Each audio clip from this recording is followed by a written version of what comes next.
pela seu aceite em falar sobre um assunto tão importante, tão sério, juntamente com a doutora Rosana. A escola se sente honrada de tê-las aqui nesta sala. E aos demais companheiros e companheiras que também se encontram. É um prazer muito grande revê-los, logicamente que nem todos eu conheço, mas é uma satisfação da escola ter um público bastante, assim, interessado neste assunto. Né? A sala hoje já conta com 25 pessoas, já podemos dar início, e, para tanto, eu peço para as nossas duas defensoras palestrantes se apresentarem e, em seguida, começarmos já com as suas falas. Sejam bem-vindas. Bem-vindas. Amiga Paula Machado, vou pedir para você se apresentar primeiro, você que é a nossa convidada hoje. Boa tarde a todas e todos. Agradeço ao doutor Roberto, a Rosana, a Defensoria Pública de Mato Grosso por esse convite. Me sinto muito feliz, né, de poder trazer um pouco, né, da nossa atuação lá de São Paulo, um pouco do nosso olhar sobre esse tema, e também por dividir essa mesa virtual com a Rosana, né, que acho que tenho a liberdade de dizer que é uma defensora que me inspira profissionalmente, que também, né, a gente divide também os nossos desafios, então é muito importante essa rede mesmo, né, de defensorias que dialogam, que se conhecem, que atuam de forma estratégica e conjunta. Eu sou defensora pública de São Paulo. Nesse momento, eu estou como coordenadora do Núcleo Especializado de Promoção e Defesa dos Direitos das Mulheres. Em São Paulo, o NUDEM, ele tem uma atuação estadual, então a gente tem uma atuação mais coletiva, pautada em acompanhar políticas públicas, ajuizar ações civis públicas, que são ações coletivas, acompanhar, então, de modo mais coletivo mesmo, tendo esse olhar transversal do gênero, né, em todas as suas questões, nos 645 municípios de São Paulo, que também traz um desafio aí para a gente. Então, muito obrigada e muito feliz por estar aqui hoje. Ok. Doutora Rosana. Então, nós é que agradecemos, Paula, de tê-la conosco. Eu, atualmente, sou defensora pública, coordenadora do Núcleo de Defesa da Mulher aqui de Cuiabá, atuo em várias comissões, atualmente sou coordenadora da Comissão Especial de Promoção e Defesa das Mulheres, do Direito das Mulheres do CONDEG, coordeno no DEM aqui de Cuiabá, aqui de Mato Grosso também. Nós não temos essa atuação estadual que tem o NUDEM de São Paulo, mas nós prestamos orientação, Paula, quanto aos demais municípios. Vários defensores e defensoras nos procuram também para trocar informações. A Osanir, que é outra colega que divide a atuação do NUDEM, está aqui conosco, Osanir Carrijo, e temos também várias defensoras aqui que já atuaram no NUDEM, doutora Mayla Orives, também aqui está conosco, aqui estou vendo a Mayla ali, e aqui nós atuamos em qualquer preconceito, violência, discriminação contra as mulheres. Eu faço parte do Conselho Estadual dos Direitos da Mulher de Mato Grosso, é uma honra fazer parte desse conselho tão atuante, eu já presidi o conselho daqui também, faço parte do Fórum Estadual de Mulheres Negras de Mato Grosso, atuo na comissão da CESP, da Secretaria de Estado e Segurança Pública, quanto aos interesses das mulheres dentro da segurança pública de Mato Grosso.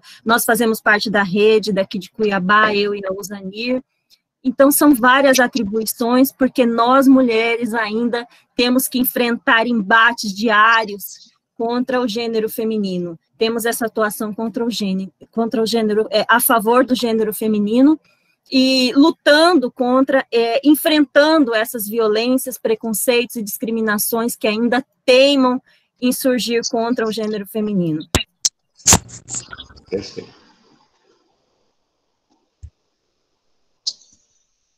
Então, doutora Rosana e doutora Paula, parece que vocês combinaram quem começaria falando primeiro. Eu acho que damos a palavra para a doutora Paula, é isso, né? Ela é nossa anfitriã, então ela pode começar, né, a sua fala. Então, vamos lá, né, essa responsabilidade aqui com tanta gente que atua também, né, pelo que a Rosana trouxe, que está na frente atuando aí. Então, a ideia é dividir um pouco dos desafios que a gente vê na questão dos crimes virtuais, né, os chamados crimes cibernéticos, né. Acho que é muito interessante a gente já iniciar essa fala com a seguinte observação, né, muito se diz que esses crimes acontecem no mundo virtual, então isso, né, não traz consequências para a vida real, né? A gente ainda trabalha em 2020 como se houvesse uma separação possível entre o virtual e a realidade. Então, eu acho que esse é um grande passo que a gente precisa caminhar para que a gente consiga uma efetiva proteção e uma efetiva discussão de qualidade nesse tema, né? Apesar da violência ela ser real, as repercussões, a violência ser virtual, as repercussões são muito reais, né? Estão muito ligadas à questão da violência, como a gente pensa, né?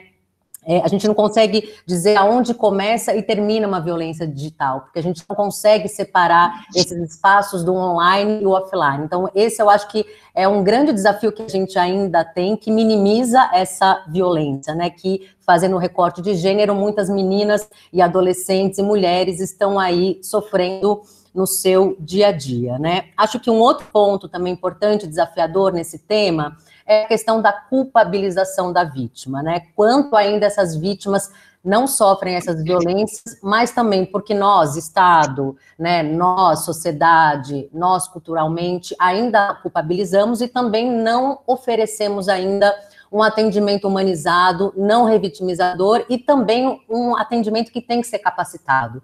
Para eu atender uma mulher, uma menina adolescente nessa situação, eu preciso minimamente, né, saber de gênero, né, saber de violência de gênero, conhecer a Lei Maria da Penha, saber o que é violência virtual e quais são os mecanismos possíveis, né? Então é bem desafiador e a gente, do meu ponto de vista, ainda está caminhando também nesse debate, nós que, né, operamos o direito ou também atendemos em outras áreas, porque o atendimento transversal, ele é muito importante na assistência social, na saúde, na educação. Então, todos nós temos que nos capacitar para poder, né, acolher essas meninas, adolescentes e mulheres, né? E, por fim, também, acho que um grande desafio nesse tema, muitas vezes a violência virtual, ela vai ocorrer ligada a uma violência psicológica, né, que a Lei Maria da Penha e a Convenção de Belém do Pará definem como violações que estão ligadas à nossa saúde mental, ligadas, né, ao nosso bem-estar, à nossa autoestima. Ainda temos muita dificuldade também de olhar a violência psicológica como violência, apesar da ONU dizer que essa é a violência mais presente nesse contexto intrafamiliar, né? Então, a gente verifica essa dificuldade, por exemplo, muitas vezes quando a mulher vai solicitar uma medida protetiva pela delegacia, aqui em São Paulo acontece isso, aí depois eu queria saber aí também como está essa questão. Não tem, por exemplo, no questionário de pedir medida protetiva, a violência psicológica.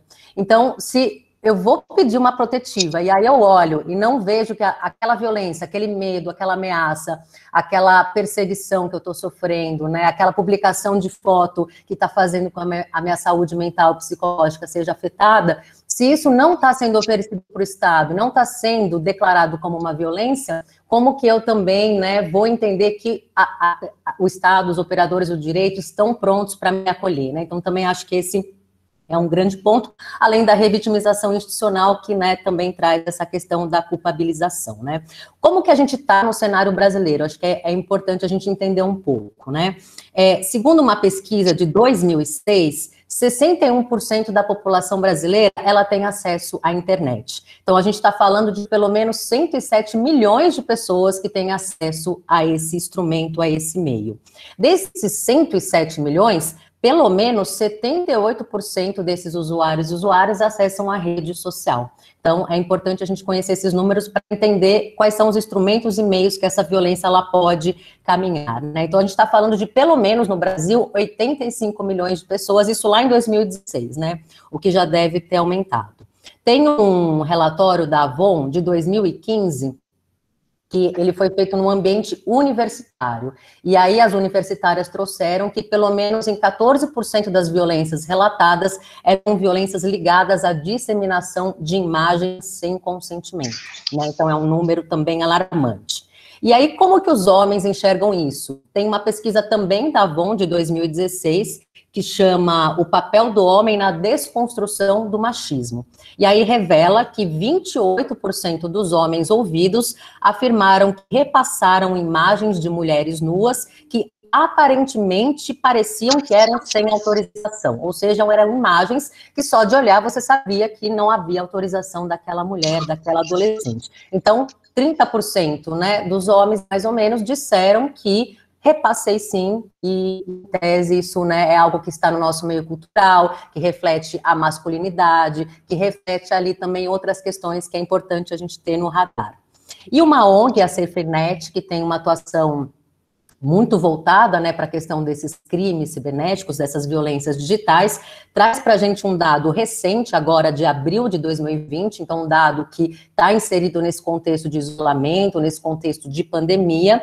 Ela tem uma Central Nacional de Denúncias, ela recebe, né, denúncias, orienta, encaminha para alguns órgãos. Essa central, ela teve um crescimento de denúncias em 21%, comparando com abril de 2019, relacionado aos registros de exposição de crimes e de discriminação contra as mulheres. Então, teve um acréscimo de 21%, e nos casos de exposição de imagens íntimas, houve um aumento de 154%. Então, esse assunto que a gente vai tratar aqui hoje, ele está intimamente ligado a gênero, intimamente ligado a como o Brasil se comunica e a esse momento de violência de gênero que aumenta por conta do isolamento, e que um dos instrumentos, nesse momento, se eu não estou, né, eu posso estar junto com o meu agressor, ou posso, né, não estar junto com o meu agressor, mas ter uma relação com ele, e aí a internet, e aí o celular é um grande instrumento, então, para essas violências, como a gente pode olhar. Rapidamente, né, nesse contexto de pandemia, Comissão Interamericana de Direitos Humanos, ONU Mulheres, OMS, todos esses organismos internacionais trazem a importância de um olhar de gênero para as respostas dos estados. Então, nenhum estado vai conseguir combater o coronavírus se não tiver um olhar que perpassa gênero, classe, raça, né? É importante também esse alerta. E quando a gente fala, então, de violência, né, nesse meio digital, de que violências que a gente está falando, né? Aí eu vou ilustrar algumas. Em 2018, eu participei, fui convidada pela Internet Lab, que é um instituto que faz pesquisas e tem esse recorte de gênero, liberdade de expressão, e elas produziram um relatório para a ONU, para uma relatoria especial ligada à questão das mulheres, e aí esse relatório ele chama Violências contra a Mulher na Internet, diagnóstico, soluções e desafios. Então, depois eu também posso compartilhar, é bem interessante, porque traz vários casos concretos de, a partir daquele caso concreto, o que o nosso direito oferece para as mulheres, né, quais são as lacunas e como que a gente pode aí pensar em soluções a partir, né, desses casos concretos. E aí, nesse relatório, qual foram alguns atos ilícitos, né, que são ou não crimes, né, também nem toda a violência digital, ela vai ter, né, uma tradução no nosso Código Penal, então também é algo para a gente pensar sobre isso. Ela ilustra algumas violações, né? Então, a primeira que é a perseguição, né, que a gente chama em inglês cyberstalking, que é essa questão de persistência nos meios virtuais, de perseguição, de mandar e-mail, de até mesmo, né, mandar mensagem, WhatsApp, enfim, né, tirar ali esse sossego, essa vida e esse medo do que essa perseguição pode acontecer, né, até onde ela pode caminhar. A gente poderia traduzir aí para o Código Penal como também um crime de ameaça, um crime de constrangimento ilegal, né? Também tem a própria cyberbullying, que seria a prática de humilhação ou de intimidação nesses ambientes virtuais, né, redes sociais e blogs, né? A gente também é importante sempre trazer, né, outros marcadores sociais, como esses crimes também estarem, né, atrelados à questão de transfobia, racismo. Então, também é importante esse olhar, né? Às vezes a gente tem também, né, tipos penais ou leis que protegem esses outros marcadores sociais, então também é importante essa leitura.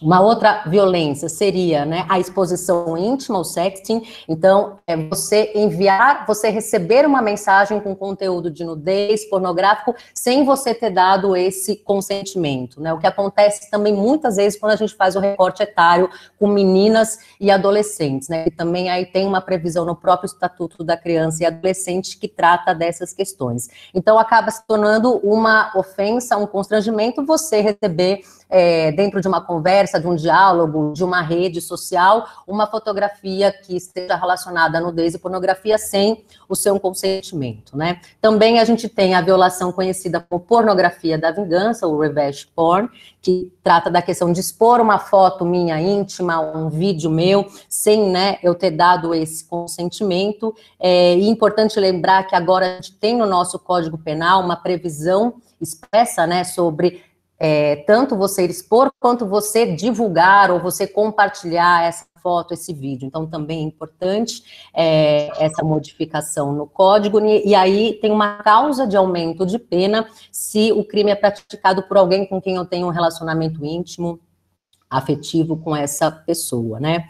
Também existe, né, as violações de exposição de dado, muito comum, então, alguém expor o meu endereço na internet, ou mandar, por exemplo, uma mensagem com dados da minha família, tentando me ameaçar.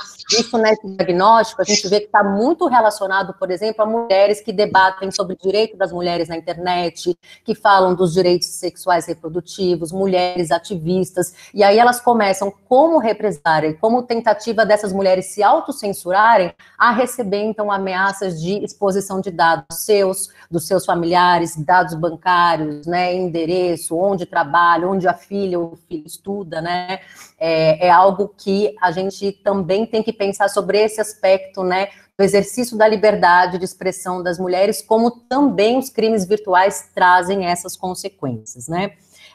Aqui, por exemplo, relacionado a essa exposição de dados, foi um caso a gente teve um caso que um colega defensor, ele propôs uma ação de obrigação de fazer, ou seja, ele entrou com uma ação contra um aplicativo de relacionamento, porque o ex-companheiro da usuária que nos procurou, ele colocou uma foto dela no aplicativo de relacionamento e o celular dela. E aí ela começou a receber ligações, então expôs o dado e expôs a fotografia. E aí, depois, acho que mais para frente, a gente vai ter a oportunidade de aprofundar o que a gente pode fazer nesses casos, mas o que ela fez? Ela acionou o aplicativo e pediu para retirar, e o aplicativo falou que ele não tinha...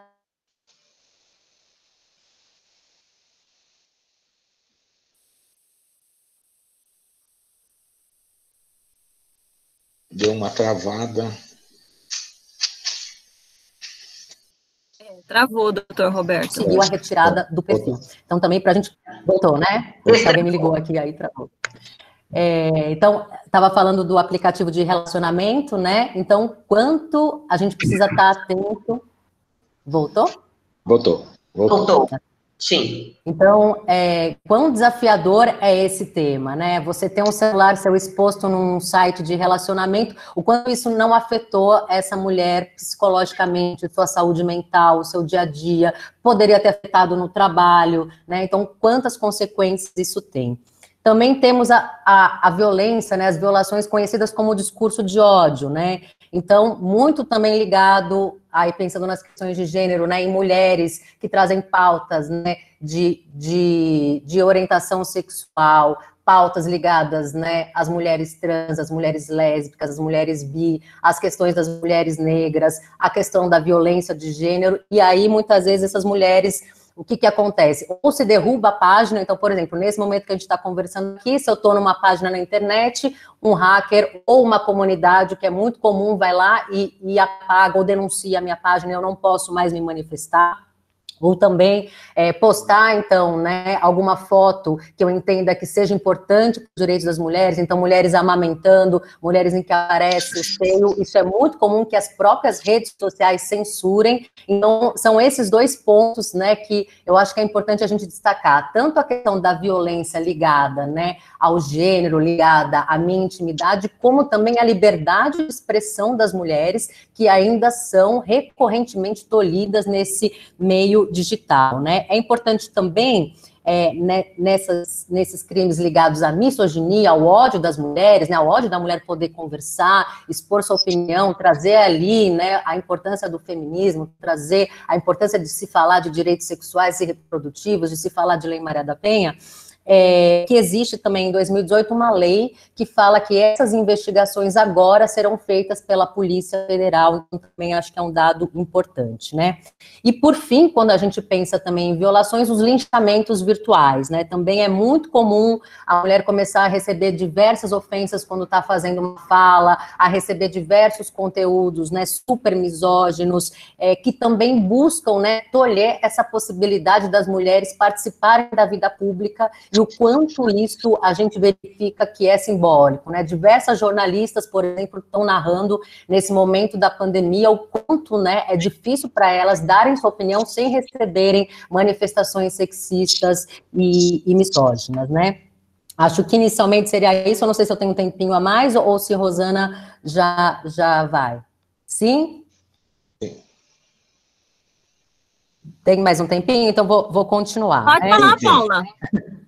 Tá ótimo, pode falar. Tá bom, mas vocês me cortam, hein, por favor. E aí, dentro desse cenário, né, o que pode ser feito, então, se uma foto minha, né, começar a aparecer num buscador, se ela aparecer numa rede social, essas questões desses conteúdos, né? É importante a gente conhecer a lei do Marco Civil, é uma lei de 2014, que ela vai regular todas essas questões ligadas à internet, né? Ela é muito importante porque ela traz ali, inicialmente, que essa lei é pautada em observância da liberdade de expressão, da possibilidade da privacidade, da questão dos direitos humanos, mas ela também traz um ponto que eu acho que é interessante a gente pensar conjuntamente, né? Ela fala que o provedor, a regra, de acordo com a lei do Marco Civil, o provedor, aquele no qual a gente, né, põe uma foto, aonde eu escrevo um blog, enfim, esse provedor, se um terceiro coloca um conteúdo, o provedor, em regra, ele não é responsável por aquele conteúdo, né? Então, esse é um ponto que eu vejo que no dia a dia das mulheres torna muito difícil que a gente consiga, muitas vezes, tirar uma foto. Por quê? Existe uma previsão, que é o artigo 21, que diz, olha, se o buscador tiver ali, no buscador, uma fotografia sobre... né, um vídeo com pornografia ou com alguma atividade que tem ali algo sexual, basta a pessoa oficiar extrajudicialmente ou preencher um formulário que a partir dali o buscador se torna responsável caso ele não retire. Mas existe uma discussão do que, muitas vezes, o que é sexual, né? O que é pornográfico? Será que é exatamente o que fere a minha honra? Quem vai avaliar? Quem né? Quem é do buscador que vai avaliar o que para uma mulher é sexual ou não? O que vai atingir a sua questão psicológica? O que vai ali trazer para ela, né? Violações ligadas à sua honra, né? Então, nesse ponto, a gente tem uma subjetividade que vai ficar na mão de quem está atrás da rede social que vai decidir isso, que vai estar atrás do buscador que vai decidir isso, né? E isso é um grande desafio, tanto que a gente tem uma decisão importante de um RESP, que eu achei bem interessante eu trazer aqui para vocês. Ele é de agora, maio de 2020, e o que aconteceu? Essa moça, ela estava nessa situação de pornografia de vingança, ou seja, ela tinha um companheiro que pegou uma foto dela e postou na internet. E aí, postou numa rede social, que era o Facebook. E aí, ela acionou o Facebook, existe um formulário que é possível de você preencher, né, de modo sem precisar de ajuda de um advogado, nem da defensoria, enfim, você pode ir lá e preencher e pedir essa retirada. Ela preencheu mais de 50 vezes esse formulário. Como que era a foto dela? O ex-companheiro, ele publicou a foto dela sem aparecer o rosto e de biquíni. Então, o que o juiz, num primeiro momento, o juiz de primeiro grau, entendeu? Olha, se ela está de biquíni e não aparece o rosto, não há aí, eu não consigo encaixar no artigo 21, que traz a responsabilidade do Facebook em retirar extrajudicialmente aquela fotografia, né? Então, essa questão do buscador dizer o que é ou não, né? Natureza sexual, natureza pornográfica, o quanto aquilo vai violar a minha vida íntima, a minha honra, é muito de um lado, por mais que a gente pense na questão da liberdade de expressão, acaba trazendo consequências para essas mulheres. Essa mulher ficou quase um ano esperando essa decisão, né? Então, quantas violações ela não sofreu, quantas questões da saúde mental dessa mulher psicológica, sendo que o Facebook já estava ciente de que ela não tinha dado consentimento e que, para ela, aquela foto, sim, tinha cunho violador, tinha cunho vexatório, atacava a sua sexualidade, atacava, né, ela ser dona do seu próprio corpo, da sua própria imagem, né? Então, essa é uma lacuna da lei do Marco Civil que eu vejo com muito cuidado ainda, porque esse artigo ele não responde para as mulheres que a gente atende essa necessidade, né, de que, na verdade, no meu entender, se a mulher está ali acionando o Facebook dizendo não autorizei, ofende a minha honra, a minha sexualidade, ao meu direito de imagem, isso deveria ser retirado. O que o STJ decidiu foi exatamente isso. Ele disse, olha, apesar de não aparecer o rosto dela e ela tá de biquíni, há sim um cunho de sexualidade, há sim uma intenção clara de vingança de pornografia, e inclusive o Facebook vai ter que indenizar porque ela acionou mais de 50 vezes, falou de modo claro, preencheu o formulário, então o Facebook estava ciente, né? Então, essa é uma construção que eu vejo que nós, né, da Defensoria, quem atua aí no acesso à justiça, tem esse papel importante de, né, escrever essa jurisprudência, porque vai ser por meio das nossas ações que isso será possível, né? Então, acho que esse é um grande desafio. Então, esse é o primeiro ponto, né? Eu posso preencher um formulário na rede social, que estiver a minha fotografia, e pedindo a retirada, e aí a gente tem esse problema de ser retirado ou não.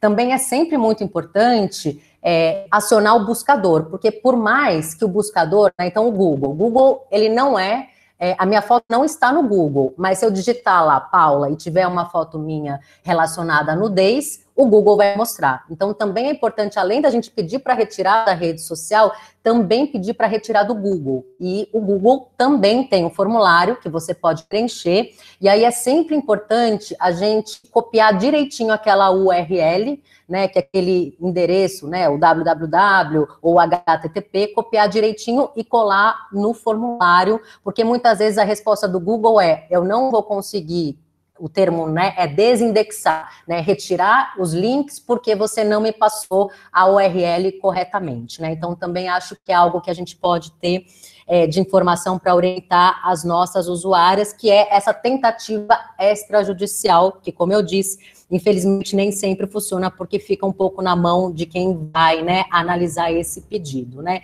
E o outro lado também acontece, então mães, né, ou mulheres que tiram fotos e querem mostrar o seu corpo na rede social, aí essas fotos são retiradas sem que elas possam, né, trazer ali a importância. Então, mulheres em manifestações com os seios de fora, né? Essas fotos são comumente retiradas das redes sociais, porque se entende que essa sim é uma foto de cunho sexual, enquanto na verdade, né, ali foi um ato político trazendo o seu direito à manifestação.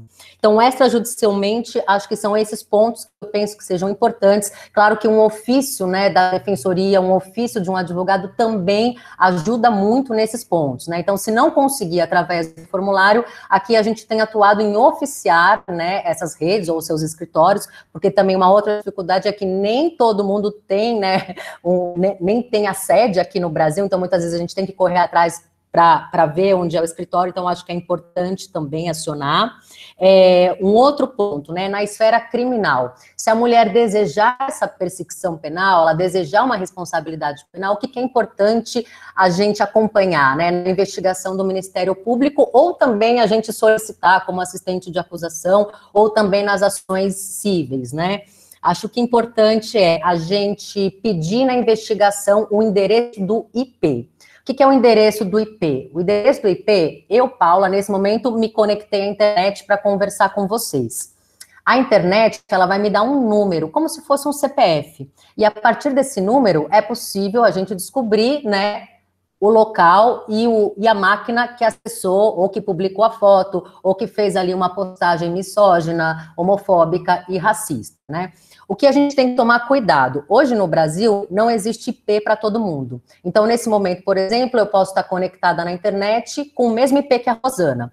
Então, o que é importante da gente acompanhar numa investigação ou pedir numa ação civil, né? Olha, eu quero a quebra de sigilo para... Então, o IP é importante, também a data, a hora e a duração do acesso, né, porque se a Rosana, por exemplo, tem o mesmo IP que o meu, mas ela não estava logada, não estava na internet naquele momento, fica fácil para saber que quem cometeu a conduta criminosa fui eu e não a Rosana, né? E um outro ponto também importante é a gente pedir a porta lógica. A porta lógica, ela também, né, de grosso modo, né, eu não vou saber explicar de forma muito técnica, mas é um dado que é possível também o provedor nos dar, né, quando a gente pede a quebra de sigilo, que também torna possível essa individualização de IP. Então, seria o IP, a data, o horário e a duração de acesso e essa porta lógica, né? O IP, ele está previsto no Marco Civil, né? Então, é possível a gente fazer esse pedido.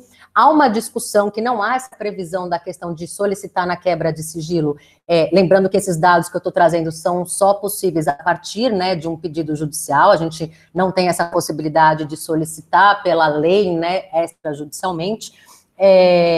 Há uma discussão na jurisprudência se o provedor teria, então, essa obrigação de nos dar, né, além do IP, essa porta lógica e horário e duração.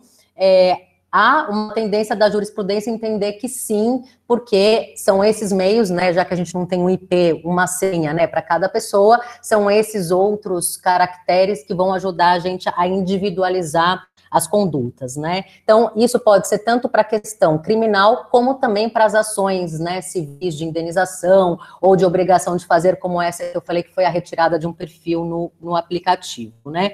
E aí, já caminhando, então, para finalizar, a gente também pensar sobre essa questão dentro da Lei Maria da Penha, né?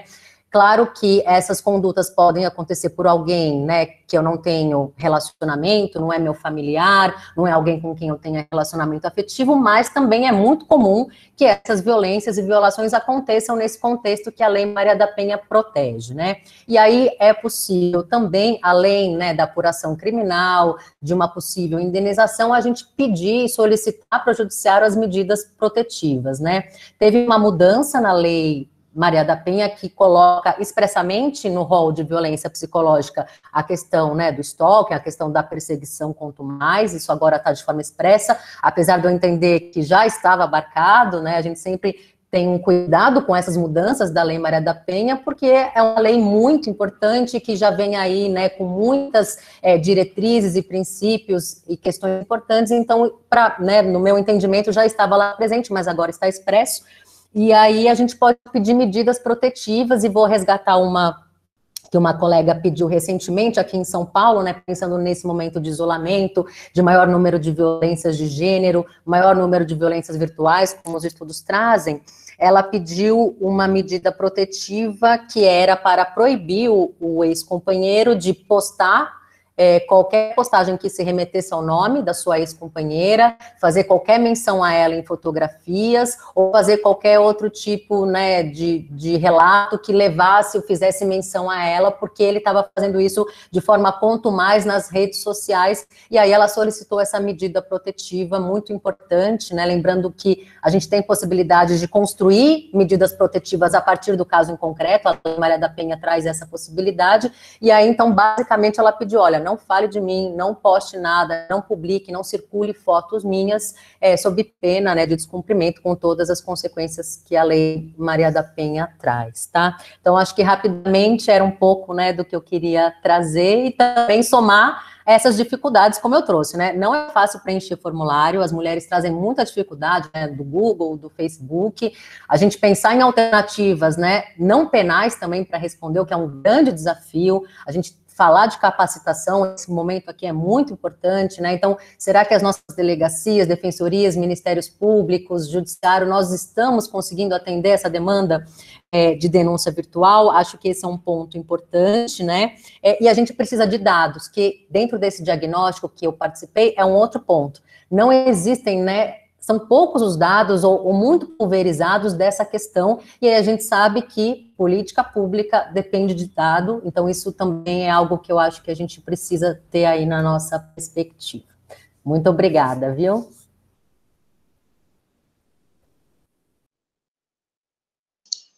Obrigado, doutora Paula. Parabéns, sensacional sua fala. Doutora Rosana, passando diretamente à doutora Rosana. Sensacional, Paula, maravilhosa. Você que me inspira, minha amiga, sempre. Muita saudade de tê-la por perto. E esses momentos que nós temos, né, doutor Roberto, na internet, nos propicia também ver as amigas mais próximas, sentir saudade também. Estou vendo a Mayla ali com a Elisa do lado, e estou vendo a Osanir com o gatinho dela, que ela fala tanto ali no colo. Então, são situações gostosas aqui que nós estamos vendo também, porque cada qual no seu isolamento social de casa, vem mostrando qual é a vida, né? Aqui eu estou mostrando um pouquinho do escritório, da biblioteca da minha casa, o doutor Roberto já esteve aqui. Então, é uma delícia esse contato com vocês. Muito obrigada, doutor Roberto, de estar proporcionando. Bom, quando nós falamos desses delitos, principalmente quando nós envolvemos mulher, crimes cibernéticos, nós falamos muito dos delitos sexuais. E é claro que o delito sexual, ele abrange tanto o gênero feminino quanto o gênero masculino. Mas 89% dos casos, segundo o IPEA, são de agressões, de crimes contra o gênero feminino. E, pasmem, apenas 10% chegam ao conhecimento das autoridades. Então, esse é um dado muito grave, muito triste, porque está havendo um descrédito. Está havendo um descrédito porque as mulheres e as meninas não estão levando ao conhecimento das autoridades e nós não estamos podendo trabalhar essas estatísticas reais que nos fazem ter políticas públicas eficientes a respeito. Então, essa é uma preocupação nossa também, muito grande, porque nós não temos a realidade com as estatísticas, isso é muito preocupante. E o que me preocupa muito, quando nós falamos desses delitos cibernéticos, que a Paula abordou tão bem, e quando nós falamos de mulheres, é quanto à liberdade sexual da mulher. Então, atinge diretamente a liberdade sexual da mulher. A mulher tem direito de dispor do seu corpo, isso já sempre tivemos, na verdade. Mas com as ondas feministas, com a conquista de direito, nós fomos ganhando muito mais liberdade de dispor do nosso corpo, é um direito sexual, não é crime dispor do seu corpo, não é crime mandar um nude, se você deseja mandar aquele nude para determinada pessoa, desde que essa pessoa não compartilhe sem a sua autorização. Então, isso nós devemos deixar bem claro. A mulher, muitas vezes, o comportamento da vítima é muito mais criminalizado do que o comportamento do verdadeiro agressor. Então, quando eu falo de delitos sexuais, eu faço questão de deixar bem claro quem é a vítima, quem é o agressor. A mulher, ela tem que ter bem claro que não é crime mandar nude, não é crime dispor da sua liberdade sexual, usar o seu corpo como você bem deseja, é um desejo seu, é uma liberdade que nós temos que ter, como os homens sempre tiveram. Então, nós mulheres ainda não temos essa liberdade. Então, o nosso comportamento, o comportamento da mulher, sempre é um comportamento muito, muito mitigado, justamente por isso. Muitas mulheres do poder público, e nós temos que continuar divulgando as leis, mostrando a eficiência, a eficácia de cada lei. Nós temos leis importantíssimas no país, como a Paula aqui relatou, mas que muitas pessoas não conhecem. Então, isso é muito preocupante. Mas por quê? Porque o comportamento da mulher, ele é sempre questionado, sempre se questiona, mas por que você mandou um nude? Mas por que você dispôs? Por que você confiou? Porque naquele momento, ela devia confiar naquela pessoa. Porque naquele momento, ela queria ser livre com a sua liberdade sexual, à vontade, como é o direito de todo homem. E para uma mulher ter uma foto vazada na internet é muito mais grave do que para um homem, sempre foi, porque o corpo da mulher, ele é muito diferente do corpo do homem, e por tudo que nós já passamos, do patriarcalismo existente dentro da sociedade. Então, quando se vaza uma foto de uma mulher, quando se faz uso do computador de uma mulher, de um celular de uma mulher, para pegar uma intimidade dessa mulher, algo que ela não queria compartilhar com outras pessoas, isso traz prejuízos incalculáveis para as mulheres. Inclusive, muitas têm cometido suicídio em razão disso, em razão de vazar essas fotos, em razão dessa exposição que elas não gostariam que acontecesse.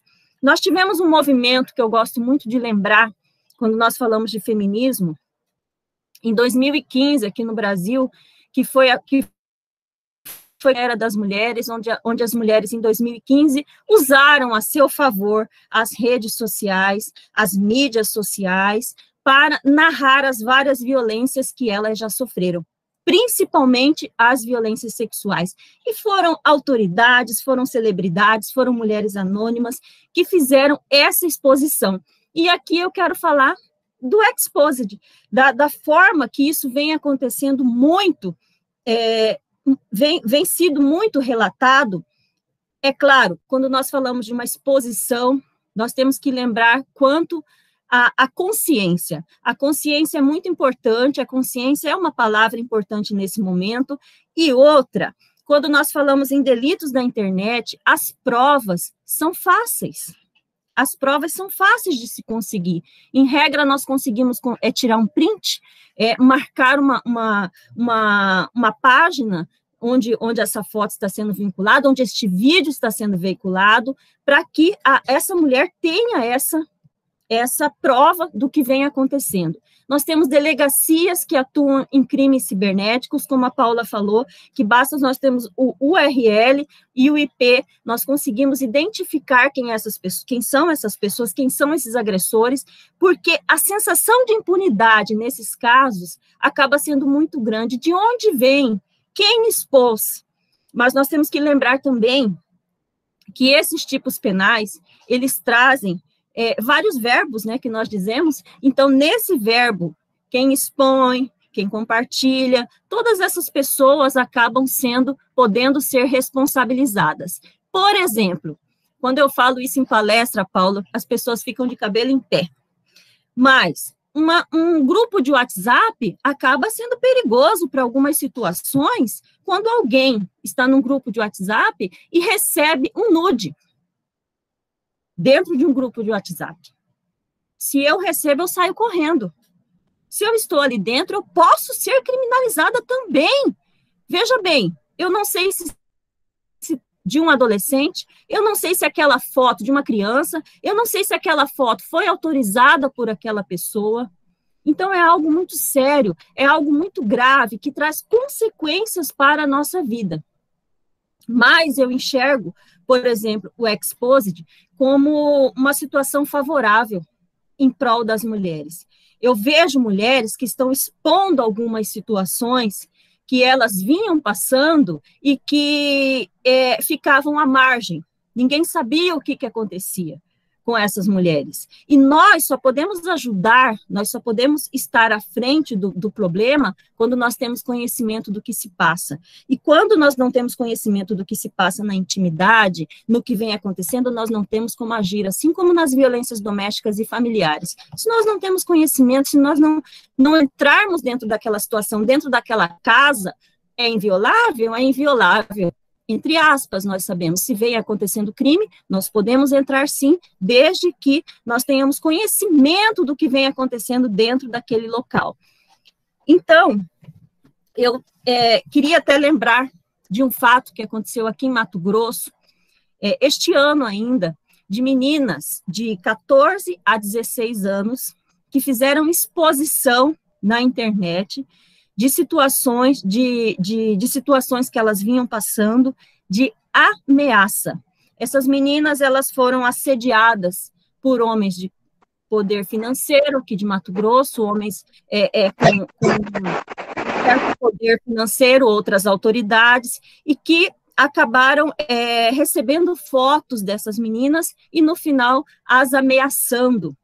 E elas fizeram essa exposição no Twitter e acabaram, Paula, sendo mais ameaçadas ainda. Nós tivemos que fazer uma reunião para resolver a situação daquelas meninas, e ainda não foi solucionada como nós gostaríamos, tendo em vista o que elas passaram com esses senhores que fizeram isso com elas. E, no final das contas, o questionamento, como uma menina de 14 anos mandou foto, como uma menina de 16 anos agiu dessa forma. Então, este comportamento da vítima, essa forma que a mulher é julgada, ainda é uma grande preocupação minha. Eu tenho essa preocupação pelas repercussões que tudo isso causa.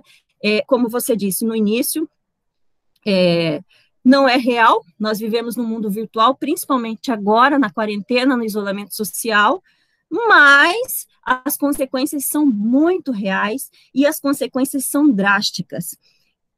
Lembrando, quanto a essas provas, que nós temos que guardar essas provas, quanto mais testemunhas, quanto mais provas nós tivermos de toda essa situação, é muito importante. Eu queria lembrar do termo pornografia.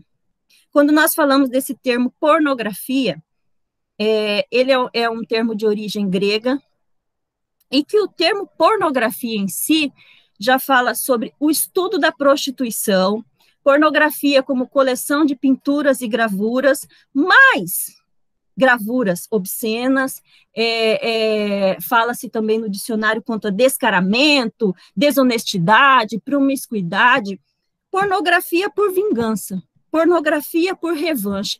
Até o termo pornografia por revanche já vem ofendendo a mulher de alguma forma. Se ela mesma, que se deixou filmar, se ela mesma, que se deixou fotografar para determinada pessoa, não seria pornografia naquele momento. É uma autorização. É o seu direito à liberdade sexual. É o direito que ela tem de exercer como qualquer homem sempre teve. Mas quando nós usamos o termo pornografia, nós temos que pensar muito bem o que é pornografia. E por que é pornografia por revanche? Será que é grande, Paula, a revanche de expor o corpo de um homem? Quanto a revanche ao corpo da mulher, pela que a mulher é exposta, que a mulher sempre foi exposta, nesse mundo patriarcal que nós vivemos? Então, esses questionamentos eu gostaria muito de debater com vocês, as conquistas desses direitos das mulheres, quanto ao termo pornografia, como essa forma que as mulheres devem agir, deixando claro que nós tivemos uma interação importante, a Lei 13.718, que trouxe a importunação sexual para o nosso arcabouço jurídico, positivando dentro do direito penal a importunação sexual, estupro corretivo, estupro coletivo, mas nós tivemos um desfavor para as mulheres também, né, Paula?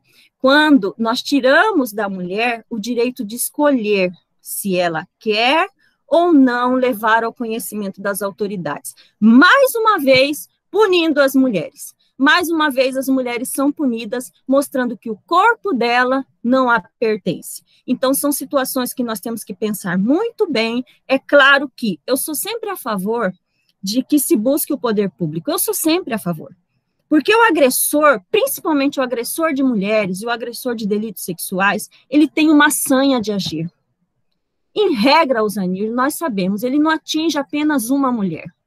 O agressor, doutor Roberto, de delitos contra as mulheres, em regra, ele atinge uma mulher, depois ele atinge outra mulher, e ele só para essa sanha de agredir as mulheres, sexual, ou de qualquer outra forma de agressão, quando ele encontra um freio. E esse freio é o poder público. É o poder público, sim. Então, essa sensação de impunidade é que nós temos que tirar da sociedade. A eficiência, a eficácia das leis, buscar o poder público, não deixar que este agressor continue impune, isso é muito importante para o nosso enfrentamento, para o nosso embate. E que as mulheres acabem entendendo que realmente as leis são eficazes. Nós temos leis importantíssimas dentro do Brasil que vieram para acolher essas mulheres. Por exemplo, em 2017, no Brasil, nós tivemos a capitulação do primeiro estupro virtual em um homem que foi condenado pelo estupro virtual que ele cometeu contra sua ex-namorada. Esse senhor, lá do Piauí, ele começou a ameaçar essa moça através da webcam. Então, ele mandava mensagem para ela e falava assim: Se você não se despir agora, na frente da webcam, e não fizer tudo que eu estou mandando com o seu corpo na minha frente, eu posso praticar o mal contra o seu pai, contra a sua mãe. E essa moça, com muito sofrimento, ela começou a atender às ordens dele. Até que ela se inteirou quanto às leis e viu que aquilo que ela estava passando era realmente um crime. E nós tivemos a condenação do primeiro estupro virtual no Brasil em 2017, lá no Piauí. Então, para que as pessoas entendam, já tivemos outra condenação de estupro virtual, inclusive contra um menininho, aconteceu contra um menino de 10 anos, se não me engano, no Rio Grande do Sul, depois desse caso do Piauí. Então, para mostrar para as mulheres que, de fato, as leis são eficazes. Se antes nós não tínhamos essa possibilidade, desde 2009, com essa modificação na ampliação do conceito de estupro, é claro que é possível a capitulação de um estupro virtual. Se um homem ameaçava a mulher a fazer tudo diante de uma webcam, elas fazendo, com os desejos desse homem, é claro que ela estava sofrendo. É claro que o crime aconteceu.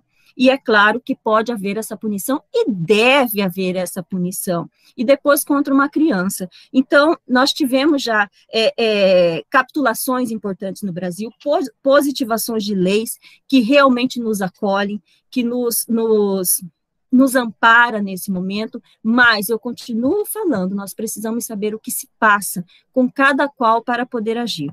Aqui no NUDEM nós já tivemos vários casos de delitos cibernéticos, de pornografia por vingança, de jovens que realmente ameaçaram as meninas pelo inconformismo com o término do relacionamento. Isso é algo real, na pandemia vem acontecendo, e nós temos que agir. Nós precisamos de mais conversas como essa, doutor Roberto, para mostrar à sociedade a importância das denúncias, a importância de não deixar impune qualquer situação nesse sentido. Acho bacana agora nós termos uma discussão, ouvir as pessoas que estão presentes conosco para essa troca. A Paula foi excepcional no que ela disse, em tudo que ela disse. Então, nós precisamos fazer essa troca com vocês, queremos ouvir um pouquinho as pessoas quanto ao que elas já podem ter passado, ou alguma dúvida que realmente possam estar tendo nesse momento. Isso mesmo, doutora Rosana. Então, deixo em aberto para os colegas e as colegas que estão aqui presentes nessa sala, que têm experiência também sobre esse assunto, para enriquecer ainda mais este debate entre vocês. Ok? Então, estão abertas. Doutora Osamir pode estar com a palavra. O seu microfone está desligado, Osamir.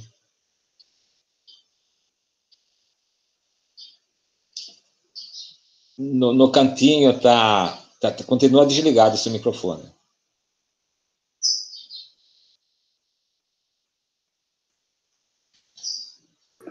Aí, agora sim. É que eu tenho muitos gatos, eles ficam miando, atrapalha. Boa tarde, colegas, amadas meninas, doutora Paula, doutora Rosana, maravilhosa essa exposição, muito bem-vindas. Precisamos mesmo conversar um pouco mais sobre isso, né? De fato, no NUDEM é um local em que nós atendemos, assim, uma diversidade muito grande de assuntos, né? Assuntos que a gente imagina que só tem novela, que só tem filmes, né? E esses crimes cibernéticos é bastante complicado para assistidas, elas não têm noção de que elas têm esse direito está resguardado, elas não têm essa noção. É uma ou outra que vai à delegacia, nem tanto por conta de falar do crime, mas sim da ameaça, né? Vê um crime acessório, vai fazer uma reclamação de um crime acessório. Na verdade, elas têm essa dificuldade de ter conhecimento, porque é uma questão nova ainda, né? Uma questão nova que é colocada, e as nossas assistidas não têm muito conhecimento de que existe uma proteção do Estado para elas nesse sentido, né? elas acabam sabendo disso um pouco na delegacia, muito quando entra em contato conosco. Agora os contatos são por telefone, o telefone não para de tocar em momento algum, né? Os atendimentos aumentaram, assim, muito, né? E não é 15 minutos, 40 minutos, às vezes é 2 horas de conversa, e cai a ligação e liga de novo. Se a gente deixar, a gente atende de manhã, à tarde e à noite, né? Então, por quê? Porque abriu-se um canal, parece que ficou parece não, ficou mais acessível, né? E por telefone, talvez elas tenham um pouco mais de liberdade, ou menos pudor em, né, se soltar e falar alguma coisa que pessoalmente seria constrangedor para elas, né? Então, estamos passando um momento muito difícil para todas nós, e o número de atendimentos aumentou muito, significa que os delitos cresceram, aumentaram, infelizmente, né? E esse diálogo, essa abertura aqui, a gente tem que ter ela com maior frequência, né, para a gente interagir melhor, para saber o que a colega estudou de novo, o que aconteceu em um núcleo, o que aconteceu em outro núcleo, para a gente trocando ideia, para quando chegam a assistir, de repente, chegam a assistir e falam, nossa, que eu nunca vi na vida, né, como que se resolve isso, né? Então, é um momento muito, muito bom essa oportunidade que nós estamos tendo, e essas duas meninas maravilhosas trouxeram informação muito produtiva. Agradeço muito as informações trazidas, né? E vamos torcer para esse momento difícil passar logo, para que também diminua a violência doméstica desse momento que aumentou, que diminua para sempre, naturalmente, mas nesse momento aqui aumentou um pouco essa violência, né? Então, tá de parabéns as duas meninas maravilhosas, o conteúdo é tranquilo, não fiquei com nenhuma dúvida agora, mas quando surgir um telefonema, uma assistida com um assunto diferente, eu recorro a vocês duas, maravilhosas. Muito bom estar com vocês, minhas queridas, parabéns. Lindas. Muito bem, doutora Osanir. Obrigado pela intervenção. Doutora Mayla, está aqui.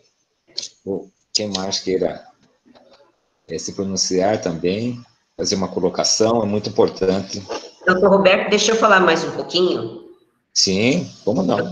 Doutor Roberto é assim, com essa criação da nossa escola, ele tem sido visto, eu imagino que as minhas colegas pensam como eu, né? Estou falando assim por mim, mas extensivo. É assim como um pai, né? Que que traz esses conteúdos todos, esses colegas juntos, que está trabalhando incessantemente para melhora dessa escola. Eu estou assim, eu achei que a nossa escola começou bem, muito bem, e aumentou mais ainda, né? Eu tenho, assim, o senhor, nesse sentido da escola, assim, como um mestre, assim, que dá uma direção para todas nós, né? Quero parabenizá-lo pelo trabalho, que continue assim, pode contar conosco, estamos à disposição. Querido. Então, esse é o papel da escola, na verdade, trazermos essas questões, né, emergentes que encontram-se aí na nossa...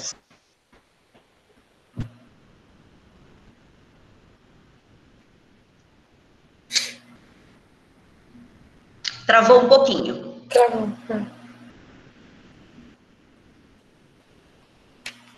A doutora Mayla já está na agulha aí para fazer uma colocação, doutora Mayla. Porque eu tenho muito gato comiando. Boa tarde a todos, tudo bem? Boa tarde, querida. A todos e a todas. Boa tarde, Rosana, um prazer enorme te ver de novo. Sabe que eu gosto muito de você. Osanir, doutora Paula. Se eu não me engano, doutora Paula, eu participei com a senhora num encontro que teve em São Paulo da Avon. Eu acho que era a senhora, não estou me recordando, mas eu acho que era a senhora. Prazer em revê-la. Doutor Roberto, carinho que eu tenho pelo senhor é de longa data, admiração, obrigado por estar à frente da nossa escola, né? E tem realmente nos trazido grandes presentes, né? Semana passada nós tivemos já uma palestra que foi excelente, parabéns. E agora a doutora Rosana, a doutora Paula, né, fazendo essa exposição maravilhosa.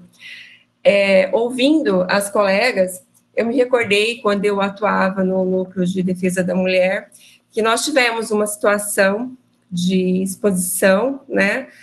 Era uma garota de 17 anos, e ela tinha um namorado, e aí ela queria terminar com o namorado, e ela tinha nudes, né, filmagens íntimas deles, e ele ameaçava ela, né, ela fazia estágio numa empresa grande aqui, e ele ameaçava dizendo que ia mandar as fotos, as filmagens para todos os colegas de trabalho deles e tal, assim, ela chegou bem desgastada na defensoria, e aí aí ele colocou algumas fotos dela num site de pornografia, Xvideo, uma coisa assim, e ela estava acabada, assim, ela e a mãe dela, né, a mãe dela, então, o pai dela nem entrava na sala, de vergonha, ele só olhava para mim de olhos baixos, assim, era uma situação realmente constrangedora, assim, eles estavam arrasados, né, e aí eu sentei com ela, nós conseguimos fazer um formulário para retirar as imagens dela desse site, né, e aí ajuizamos as ações, pedindo também, através do juízo, que oficiasse o site, né, porque eu temia, como eu nunca tinha atuado, né, numa situação dessa, eu temia que eles não nos, só com o ofício da defensoria, não nos atendessem, né, mas eu fiz ofício, pedi ao juízo, e o menino, assim, ele chegou a comparecer a uma audiência, a gente, quem lida aí no dia a dia do fórum, sabe que muitas vezes as audiências não acontecem, né, e a situação ela se estendeu um pouco, e na primeira audiência que o rapaz apareceu, a menina se desesperou, e ela acabou, por fim, desistindo da ação, né, ela não quis mais, ela realmente, ela acabou com a vida dela, aquilo, assim, foi uma situação, assim, eu fiquei, assim, até sem reação, assim, com ela, porque a gente conseguia ver que ela estava arrasada, assim, uma menina muito, muito bonita, dos seus 17 anos, né, eu só lamentei que a gente não conseguiu finalizar o processo e gostaria muito que ele tivesse sido condenado, né, e eu estava realmente torcendo por isso, né, mas, de fato, é um crime que tem que ser falado, tem que ser debatido, discutido, e sim apenado com penas significativas, né, para inibir a atuação desses agressores, né, seja por vingança, seja o motivo pelo qual eles fazem esse tipo cometem esse tipo de crime, né, de fato, isso tem que ser divulgado e a gente tem mesmo que combater isso. Era o que eu tinha para expor aqui. Obrigada. Obrigado, Mayla. Muito obrigado. Prazer em revê-la aqui na escola mais uma vez. Né? Você tem participado sempre das nossas atividades. E aí, doutora Rosana, quiçá nós façamos um curso também para a nossa população, né? A população carente, né, ou melhor, a população alvo da Defensoria Pública, trazendo a elas, né, toda essa situação, todos esses crimes que vão ocorrendo. Lógico, a pandemia, nessa situação que estamos vivendo, vai ser um pouco difícil de fazer presencial, e até porque muitas pessoas também da periferia não têm a internet, não têm computador e tudo mais. Então, mas fica aberto aqui, quem mais queira falar, queira expor, fazer sua colocação, trazer uma situação prática, a escola está aqui aberta. Vamos explicar, né, doutor Roberto, para a sociedade, para todos e todas, os conceitos, como a doutora Linha disse, os conceitos, o delírio, onde a pessoa é agregada, onde ela é amparada, onde ela busca essa ajuda. Tudo isso nós precisamos explicar, porque quando se fala de internet, é algo universal, é algo que você tem acesso com smartphone, então fica muito, muito próximo e ao mesmo tempo distante porque é virtual, então a pessoa também se sente distante quando ela sofre um delito desse. Antigamente nós dizíamos assim, o papel aceita tudo, hoje nós dizemos o teclado aceita tudo, as câmeras fotográficas aceitam tudo, as filmagens também aceitam, então nós temos que ter justamente esse cuidado para que, e mostrando às pessoas, esclarecendo, muitas não imaginam que é delito, como a Usanir estava falando, em determinadas situações, muitos cyberbullying não são delitos, outros são, então nós temos que explicar, e a linha é tênue, onde está esse delito? Quando ele acontece?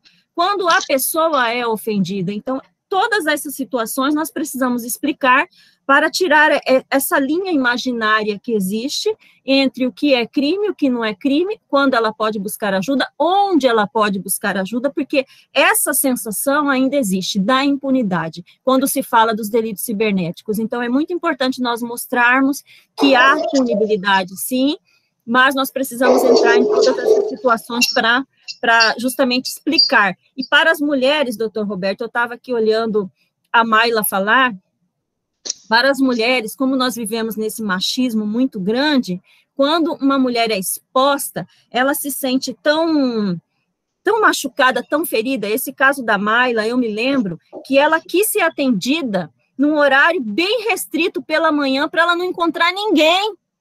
Essa moça com a família, a Mayla teve que ir para a defensoria bem cedinho para encontrar essa família, porque a família não queria ver ninguém, como se essa moça estivesse exposta, como se ela estivesse saindo na rua e todo mundo mostrasse, olha, de fato, aquela moça ali já teve o corpo exposto. Então, a situação é, de fato, muito grave e as consequências são reais. É a vitimização, né? Revitimização dela. Quantas vezes, né? A mulher pensa assim, eu era recatada e agora eu sou prostituta? O que eu sou? O que eu sou? Como a sociedade está me enxergando, né?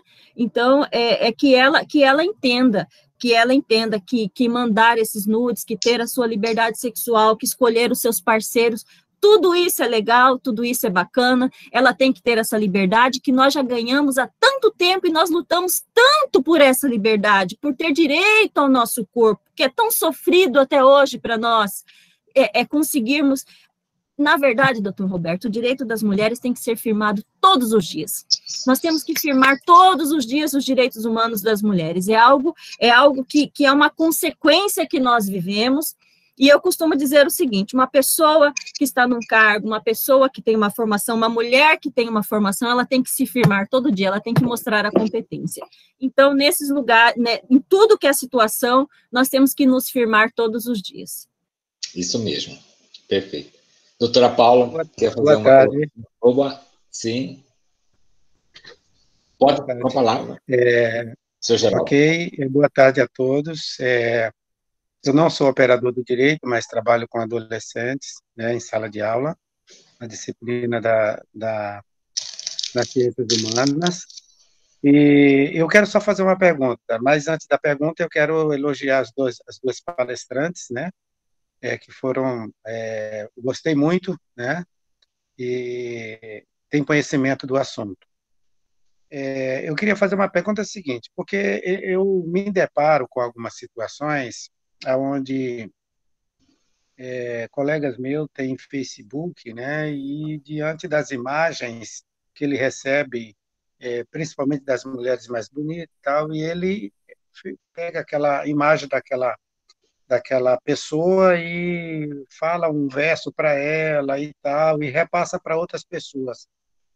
Aí eu fico perguntando, será que é crime? E porque eu já quis chamar a atenção dessa pessoa, mas como eu não tinha conhecimento se poderá ser crime ou não, a partir do momento que ela está exposta no Facebook, ela deseja ser conhecida mais por outras pessoas e outras pessoas e outras pessoas, né? Então eu fiquei pensando nesse assunto, eu falei, me incomodou em fazer essa pergunta, saber se ele pode fazer isso ou não, Essa foi a minha dúvida. Paula, Rosana, Rosanir.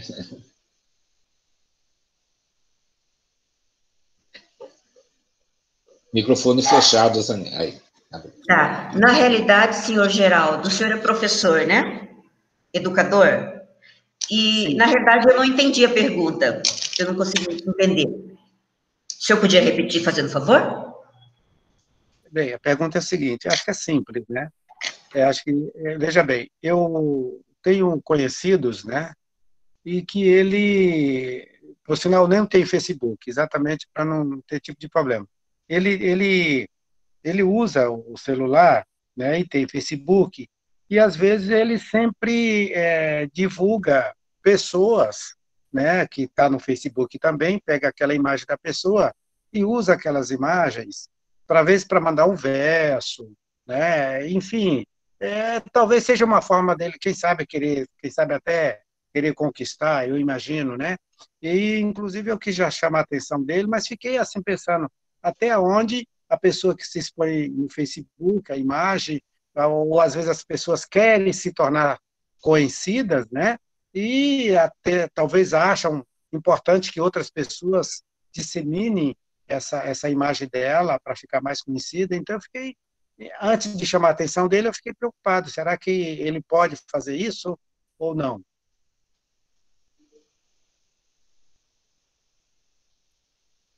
Geraldo, eu entendo da seguinte forma.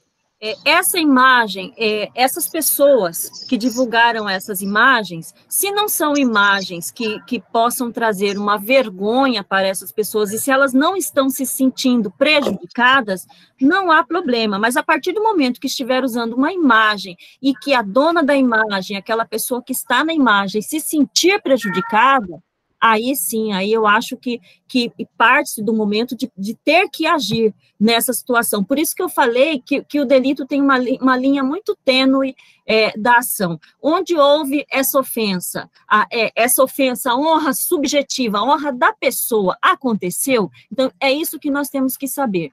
Mas o educador, o senhor é uma pessoa muito importante para nós, tendo em vista o seguinte, essas pessoas que sofrem delitos sexuais, principalmente, tanto delito sexual por internet ou qualquer outro delito, elas apresentam sinais.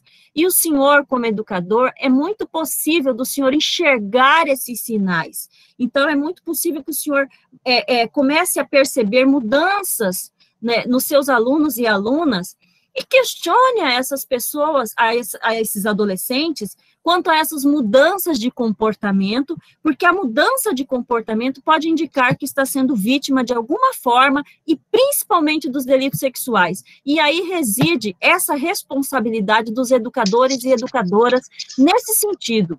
Porque a pessoa que é vítima de delitos sexuais, a mulher que é vítima de violência doméstica e familiar, ela tem esses sinais que podem ser percebidos por quem está à volta. E os educadores e educadoras têm um grande papel nessa percepção para que realmente nós consigamos resgatar toda essa situação, punir quem deve ser punido, chamar de vítima quem realmente é vítima. Mas quanto à pergunta do senhor, tem que ver quanto à subjetividade daquelas pessoas que estão sendo expostas, às vezes de biquíni, às vezes de maiô, mas ela mandou aquela foto está atingindo a honra daquela pessoa de alguma forma, então é isso que nós temos que questionar, senhor Geraldo. Sim. Em primeiro momento, eu, pelo menos algumas coisas que eu vi, né, não vi nada que pudesse realmente expor. Foi tudo realmente, não tem nada de nudez, não tem nada disso, né? Eu fiquei preocupado. Não, do outro lado. Eu só fiquei preocupado de chamar a atenção dele porque eu não estava acostumado com isso, né? Então eu fiquei preocupado, de repente, devido à fala de vocês, devido a ele ter praticado um crime, né? Mas como você disse que subjetivamente, aparentemente, né, ela não, as que eu a vi, não tinha nenhuma forma de exibição de nudez, de nada, então eu acho que até aí está tranquilo. Mas, de qualquer forma, vai me servir de exemplo e eu vou chamar a atenção exatamente para que ele não fique envolvido, porque, de repente, ele pode se deparar numa situação mais profunda e daí fica complicado. Mas obrigado. Senhor Geraldo, a pessoa que está passando para frente a imagem dessa pessoa, ele tem que tomar muito cuidado, porque se hoje a pessoa não se sente ofendida, não causa nenhum prejuízo para ela hoje, amanhã, ele repetindo o ato, ela pode estar sentindo diferente, né? Como a doutora Rosana falou, é uma linha muito tênue, hoje não me atingiu, hoje eu não senti ofendida. Eu tenho Facebook, não para me expor de forma que me machuque, mas para entrar em contato com algumas pessoas. O fato de ter o Facebook não significa que a pessoa queira se expor, né? É uma ferramenta muito utilizada, tem diversos objetivos, não exatamente uma exposição que cause algo na sua moral, né? Então, como a doutora Rosana falou, é muito tênue, é muito fino a linha ali entre eu te passei a foto, eu permiti que, né, para você. Então, hoje eu não me importo que você tenha passado, mas amanhã eu já sinto ofendida.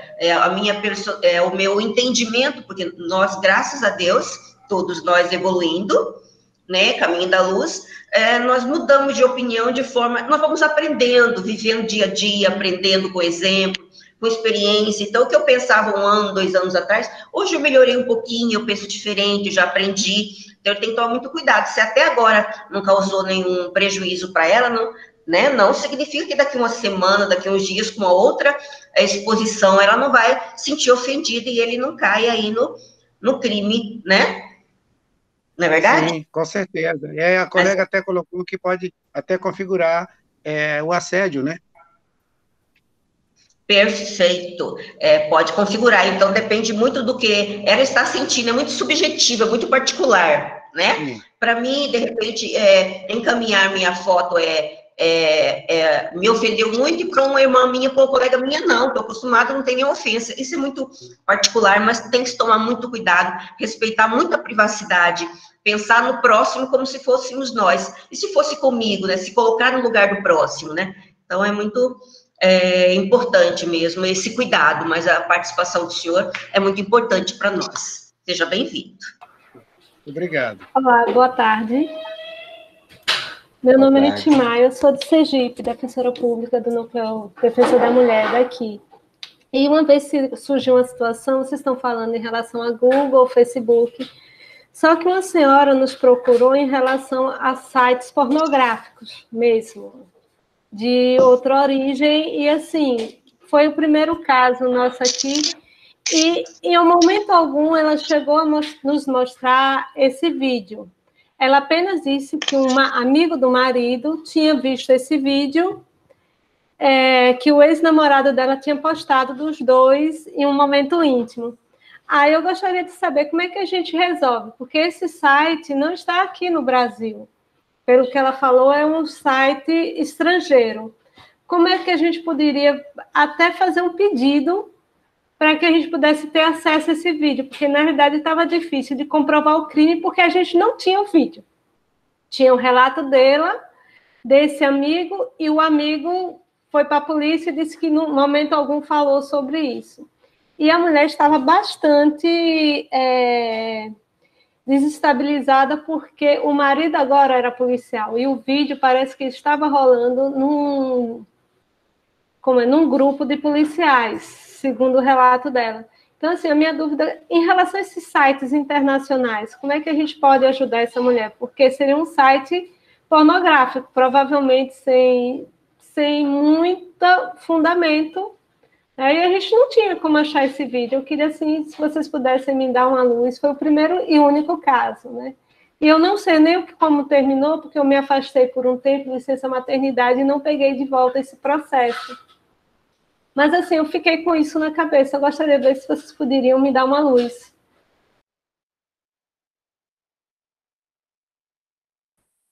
Olha, né, acho que é uma resposta, é uma pergunta um pouco sem resposta, porque esse é um dos desafios postos, né? Ou de provedores, né, que não são aqui do Brasil e nem tem escritórios, né, não tem filiais, ou desses sites, né? Eu não tenho uma resposta para você, o que é difícil a gente ter uma apuração criminal, né, nesse ponto, porque também a gente não teria aí o vídeo, né, e nos traz esse outro desafio de que mesmo não estando mais no site, a gente sabe que é o grande desafio do WhatsApp, né. Hoje eu vejo o WhatsApp muito mais problemático nesse sentido do que às vezes um site, porque o site você localiza, tem um URL, aí, ou você manda o formulário, ou você pede para o Google desindexar, né, que é retirar ali do buscador.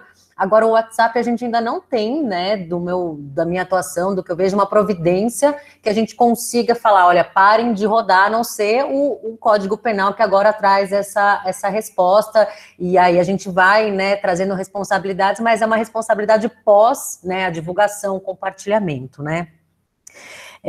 Talvez, né, acionar alguma questão ligada mais, talvez, à Polícia Federal, para ver se seria possível alguma articulação, alguma investigação nesse sentido, porque também não acho que seria, talvez, a Polícia Estadual que daria conta, pela questão da competência, né, desse crime, tentaria algo aí, mas eu não tenho uma resposta. Viria se acha alguma coisa no Google, para pelo menos pedir para tirar ali do buscador, né, mas eu teria alguma atuação, alguma ideia de articular com o Ministério Público Federal e com a Polícia Federal, porque eu entendo que a competência também poderia ser federal, e esse é um grande desafio, né, porque a internet não tem fronteira, em que pese os países tenham, né, a internet não tem, torna tudo muito próximo, e exatamente a gente fica sem conseguir dar uma resposta, né, e a outra resposta possível seria a questão da indenização civil, caso a gente conseguisse ali trazer um conjunto probatório de que, né, houve em algum momento essa divulgação por aquele ex-companheiro, mesmo que seja pelo WhatsApp ou, né, numa conversa,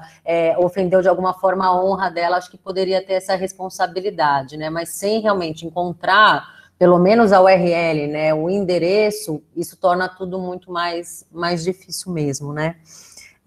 Mas eu vou pensar, vou dar uma pesquisada se eu achar alguma coisa também, depois a gente troca umas figurinhas, e acho que pensando no que, né, todas e todos, né, trouxeram aqui, achei pontos muito importantes, né, a questão da educação, o quanto a gente precisa debater isso com os adolescentes e com as adolescentes nas escolas, né, eles vivem no mundo digital, o digital faz parte do dia a dia, né, eu fiquei muito tocada quando eu estava fazendo uma fala com adolescentes, e aí eles me trouxeram, olha, na escola funciona assim, existe um grupo no WhatsApp, para você fazer parte daquele grupo, que é o grupo mais bacana e mais legal da sala, você tem que mandar um nudes, para entrar nesse grupo.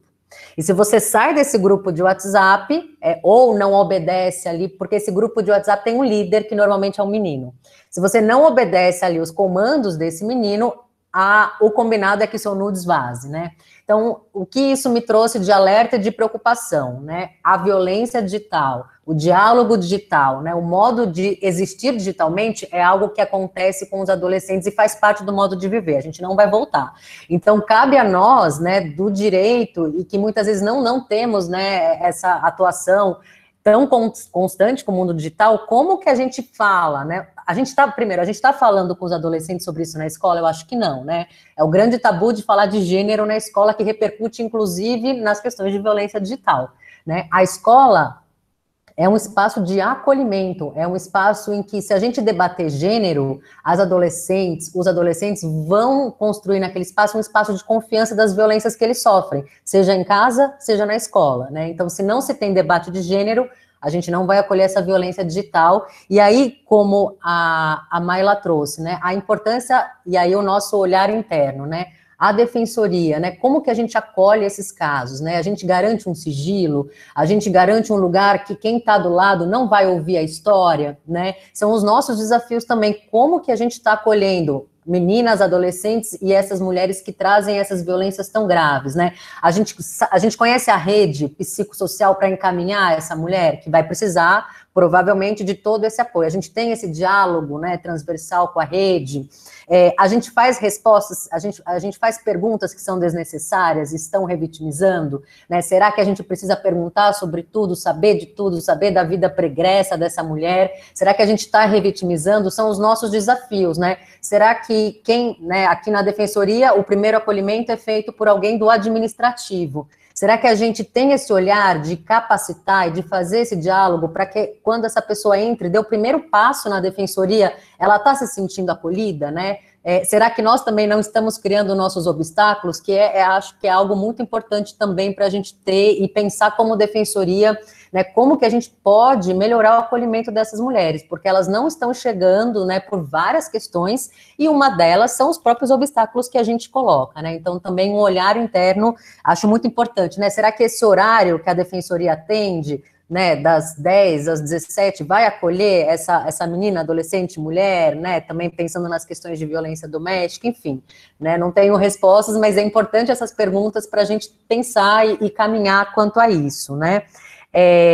A questão do sigilo muito importante, né, esses processos tomar muito cuidado, né, se a gente tiver o nosso procedimento interno, para essas fotografias não, né, circularem na mão de estagiários, não circularem, né, na mão do administrativo, porque é nossa responsabilidade também não se tornar mais um agente de divulgação desse material, né, isso também é algo muito importante que, né, na pilha do dia a dia, né, no estresse, nas várias questões que a gente tem para atender, às vezes passa sem querer, sem ser doloso, sem ser culpa, mas talvez a gente criar internamente, né, rotinas específicas para atender mulheres que estão em situação de violência sexual, violência cibernética, exposição de fotos íntimas, né, algo nesse sentido.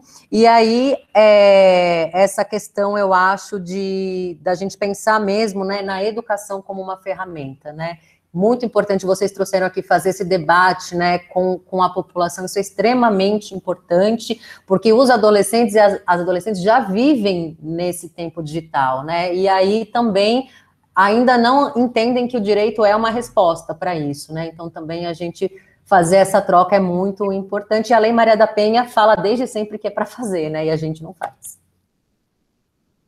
Acho que é isso, gente. A Richmaire, ela trouxe uma... Posso falar rapidinho, doutor Roberto? Pode, claro, nós temos tempo. A Richmaire trouxe uma... Tudo bem, eu conheço você muito, querida. Trouxe um questionamento aqui quanto à competência. E você disse que esse caso, Paulinha, pelo que eu entendi, foi um caso aqui do Brasil com uma exposição de um site fora, é isso, Paula? É isso, né? Então, nós temos muitos questionamentos quanto à competência quando nós falamos desses delitos cibernéticos, dos delitos virtuais. Mas, por exemplo, uma mulher que é de Cuiabá e teve uma foto exposta, teve um vídeo exposto contra a sua vontade lá em São Paulo. Se ela tomou conhecimento aqui em Cuiabá, doutor Roberto, a competência pode ser firmada aqui em Cuiabá. Então, como a Paula disse, nós temos saídas para esse caso que a Richmaire trouxe. Na esfera federal, claro, porque nós atingimos outro país, mas de imediato conseguimos, Richmaire, tentar tirar essa veiculação que não foi autorizada, tendo em vista que nós vamos dar início no processo aqui no Brasil. Então, é claro, como o Google atende a tudo, como a rede de computadores mundiais atende a tudo, é claro que nós conseguimos, e como a Paula disse, e outras ações cíveis também, né, Paula, pela veiculação, indenizações de delito moral, material, por tudo que ela tenha sofrido, pelo sofrimento de ter buscado tudo isso. Mas, então, essa questão da competência é algo muito discutido, mas nós temos esse patamar de geralmente, firmarmos a competência onde a vítima tomou conhecimento. Então, se ela tomou conhecimento aqui no Brasil, nós trazemos a competência para cá, vamos, é claro, nos recorrer a tratados internacionais para resolver toda essa situação, e dentro do território brasileiro, onde ela tomou conhecimento do fato, é o competente, em regra, para essas ações, doutor Roberto. Isso aí, Rosana, isso aí. Doutora Maristela, quer fazer... Roberto, posso fazer uma pergunta? Pode. Tá, minha pergunta é a seguinte.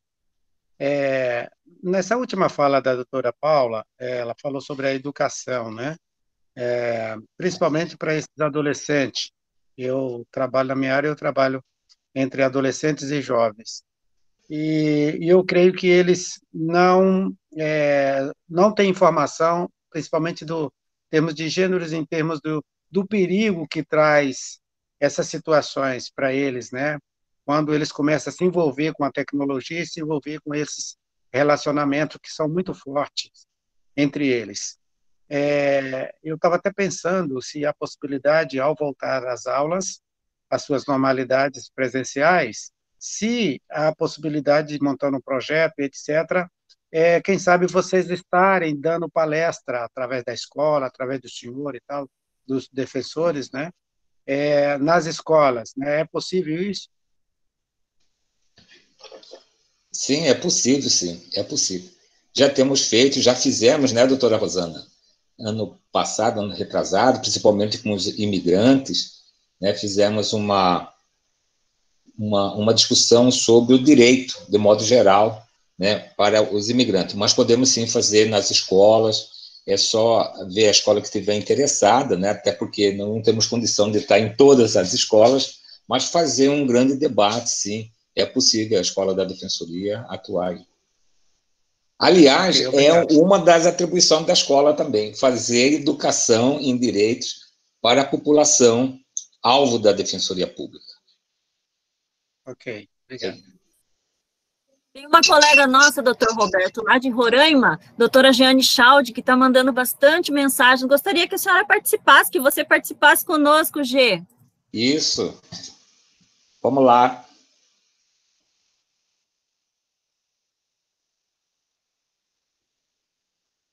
Enquanto ela não vem, doutora Maristela, que está aqui presente, gostaria de fazer alguma fala. A senhora tem muita experiência no Instituto Federal de Mato Grosso, com adolescentes.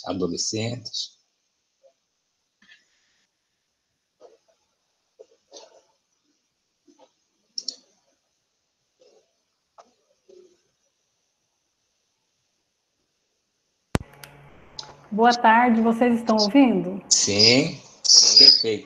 Sim, obrigada. Sou Maristela, agradeço o convite do Dr. Roberto, né? Sempre acompanho o trabalho da doutora Rosana, né? A vejo sempre na TV, né? E eu estou aqui porque este tema nos é muito importante. Como o Dr. Roberto disse, nós atendemos a jovens, né, desde o ensino médio. Hoje eu estou, né, na função de ouvidora do IFMT, e como a estudante da UF relatou, nós temos muitas situações que nos chegam, né, da prática do cyberbullying. E nós temos,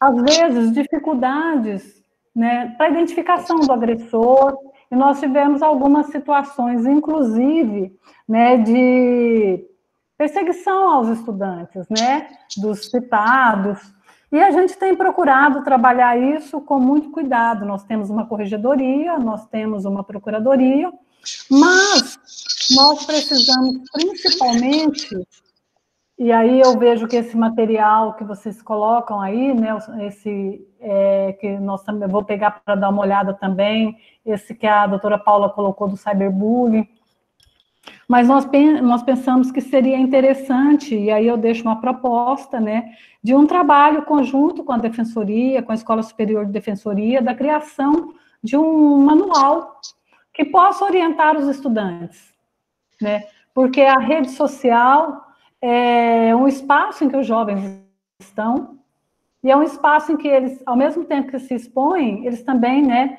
acabam sendo conhecidos e podem ser, inclusive, perseguidos por seus agressores. Então, nós gostaríamos, né, de dialogar melhor com vocês para que a gente possa fazer um trabalho nesse sentido. No mais, é parabenizar a escola, parabenizar o doutor Roberto, Rosana, Paula, todos que estão, né, desculpa, acabei não falando doutora Rosana, desculpa o não tratamento pela doutora, mas reitero aqui meu respeito a todos vocês, né. Não sei se Gabriel, que trabalha com o doutor Roberto, também está aí, mas está muito bem organizado o curso, né? Então, parabéns para ele também, no trabalho aí que tem organizado junto à escola. E a pergunta que eu faço tem muito a ver, e agora só para finalizar, deixo uma pergunta, que é essa questão do exposed, né? Que está recorrente. Como é que nós poderemos trabalhar isso efetivamente, de forma que haja uma resolutividade para esses adolescentes que se colocam na rede social, mas que muitas vezes isso pode virar contra eles, porque a forma como eles colocam, eles acabam não tendo, né, comprovação ou materialidade. Como é que a gente pode fazer essa orientação? Seria isso. No mais, muito obrigada. Um abraço para vocês todos. Obrigada, Maristela. Professora Maristela, olha, desafio já aceito aqui. Já vou convidar a minha companheira de luta, Osanir, para nós pensarmos nessa cartilha, juntamente com a escola, e uma cartilha voltada justamente para adolescentes, porque vem acontecendo muito essas situações dos crimes cibernéticos, justamente com os adolescentes e as adolescentes. Eu acho, doutor Roberto, até pela fragilidade, as pessoas geralmente que acabam se envolvendo nessa situação, e a Paula vai concordar comigo, muitas vezes elas estão vulneráveis, muito mais vulneráveis em algum sentido.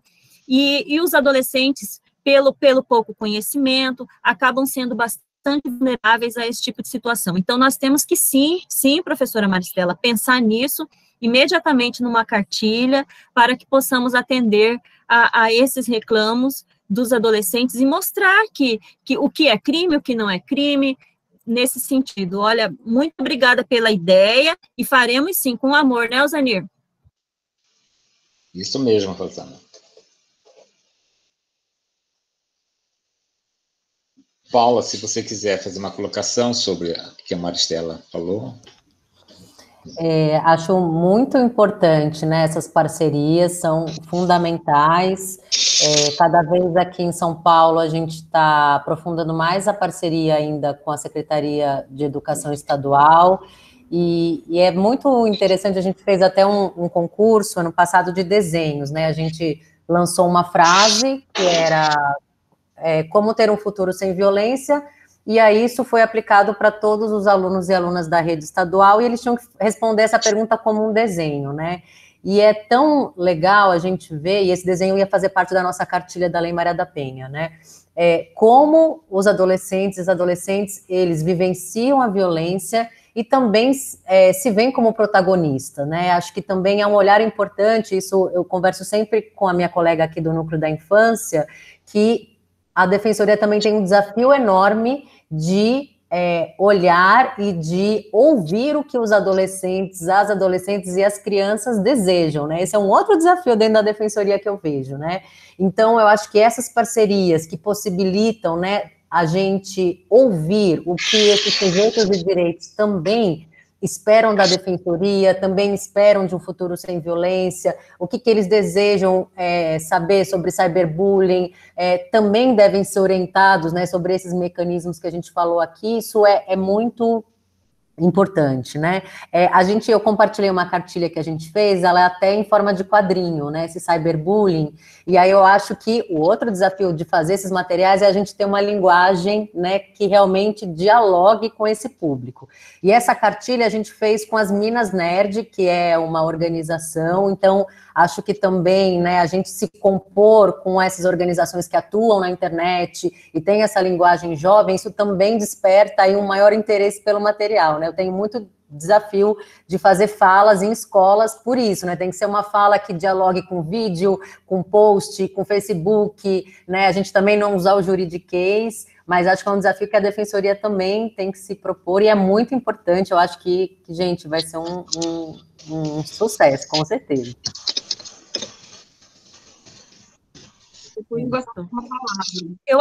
Eu acabei não falando quanto à pergunta da professora Maristela.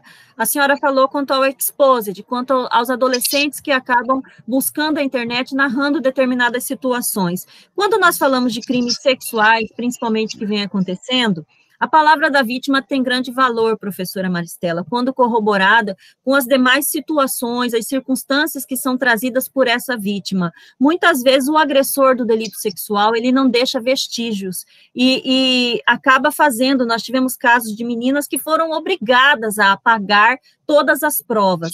Então, nós temos que analisar caso a caso de valor. Então, nós não vamos deixar desamparado, o sistema de justiça não pode desamparar uma situação tão grave como essa. Então, nós temos que analisar caso a caso, mas atendendo a palavra da vítima, escutando a vítima, corroborando com os demais meios de prova, o que ela tem a dizer, é um meio de prova muito eficaz quando nós falamos dos delitos sexuais. Só um apontamento também que eu esqueci de falar sobre o Exposed. Eu coloquei no bate-papo aqui 2 links, que são guias também, que eu acho que é interessante, né? Porque o Exposed eu vejo, né, como um direito à liberdade de expressão, mas é claro que também alguns cuidados, né, devem ser tomados. Então, sempre focar, né, mais no relato em si, na situação, na violência, né, e tomar cuidado para não colocar, né, o nome da pessoa. Você pode apontar, por exemplo, tal instituto aconteceu essa situação, né, mas individualizar, a gente sempre vai correr o risco de vir alguma responsabilização pela via do direito, né. Então, esse guia, ele é bem interessante porque ele traz essas orientações, né, de como também não tolher o direito, né, da sua liberdade de expressão e de narrar uma situação de violência, né, que é algo que a gente entende muitas vezes até como um processo de transformação e também, né, de você receber um apoio de uma rede a partir de um relato seu e também de caminhar e ter uma experiência a partir disso, né, a partir dessa violência, mas ao mesmo tempo algumas questões são importantes de serem observadas, porque o que a gente vê, né, aqui em São Paulo a gente também teve um caso assim, que as meninas, né, acabaram respondendo a inquérito, a processo criminal, porque havia indicação, né, havia o nome, havia a identificação daquele agressor, né, então acho que é importante também, né, a gente conhecer esses 2 lados, para não deixar de fazer, mas também fazer sabendo com essa responsabilidade, né, e importância de como fazer é sempre interessante. Eu coloquei aí no nosso bate-papo também, são 2 guiazinhos. Isso aí. Doutora Paula, parece-me que a Regina Laura quer fazer uma fala. Isso, olá, tudo bem? Boa tarde a todos e a todas. Tudo bem, doutora Rosana? Então, é o seguinte, gente, eu sou psicóloga clínica. Tudo bem, doutora? Eu sou psicóloga clínica e organizacional. Já atuei algum tempo como voluntária lá dentro do Conselho Estadual da Mulher, junto com a doutora Rosana. Ultimamente eu andei mais afastada, porque eu estava mais atuando em clínica e viajando, né, em curso, enfim. Quando esse fator de exposição, eu tive muita dificuldade, enquanto eu estava no cargo de coordenação do setor de digitalização de processos lá dentro do Tribunal de Justiça, porque lá é só pessoas com deficiência auditiva, né, de uma empresa terceirizada. E eles com deficiência auditiva têm muita dificuldade de obter essas informações. E era demais, assim, status de celular, vídeo pornográfico, foto das meninas de calcinha, isso tinham para elas, era o normal, e quando elas estavam com raiva, elas jogavam foto das colegas, os meninos também, e eram 36 deficientes auditivos, e tudo na faixa etária, assim, de 18 a 29 anos. Então, muito envolvidos com drogas e tudo mais. Então, assim, eu tive que fazer uma psicoeducação com eles lá, eu vi a necessidade, porque era demais a exposição, o pessoal, cada hora falava assim, Mauro, olha aqui, e o pessoal nós tínhamos um grupo de WhatsApp. Imagina ali, doutora Maria de Eutides, via aquelas imagens ali, eu falei, doutora, essa desembargadora viu isso, era chocante, eu tive que chamá-los, não era o meu papel naquele momento, mas eu vi na obrigação de parar um dia e falar, não, vou fazer uma palestra para poder explicar para eles o que é ética dele mesmo, né, do amor próprio delas mesmas, deles mesmos, para pararem de estar expondo daquela forma, porque nesse caso não era o outro que estava expondo a foto deles, os vídeos, era eles mesmos, mas para eles viam como uma forma de vingança. Ah, tá vendo? Estou te mostrando isso porque você fez isso comigo. E como eles têm uma linha bem tênue mesmo, qualquer coisa é 880, é muito fácil deles terem essa exposição. Então, assim, resumindo, fora se eu fosse contar pacientes que eu atendo, eu atuei como voluntária também da Delegacia da Mulher. Então, se eu for falar vários casos que eu também já atendi lá, em questão da área psicológica, eu tenho bastante coisa para estar falando, né? Até esses dias eu procurei a doutora Rosana, que eu estou com uma paciente com um problema também, ela está com medo, ainda não procurou, doutora, tem medo do agressor perder o emprego, dele atrás dela. Enfim, todas aquelas questões que a gente já sabe, né? eu estou trabalhando nela para encorajamento dela, porque a baixa estima dela está demais, né? Então, ela deixa que o medo tome conta.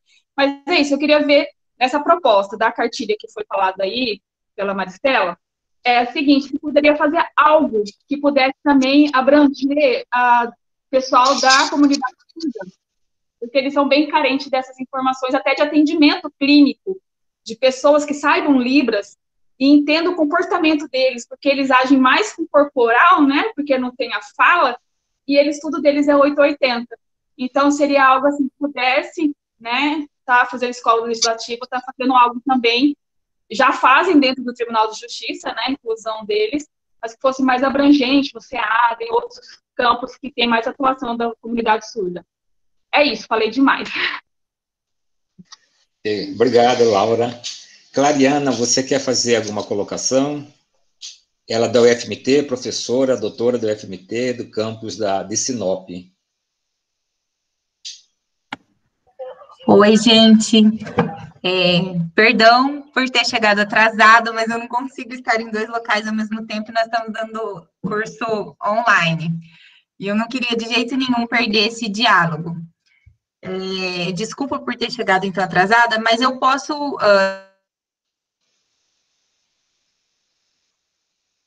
Deu uma travada, parece.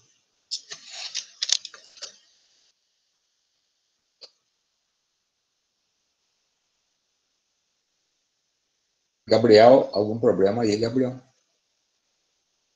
Não, senhor, doutor, é com a internet dela. Ah, tá. Tá ok. Vamos aguardar mais uns segundos.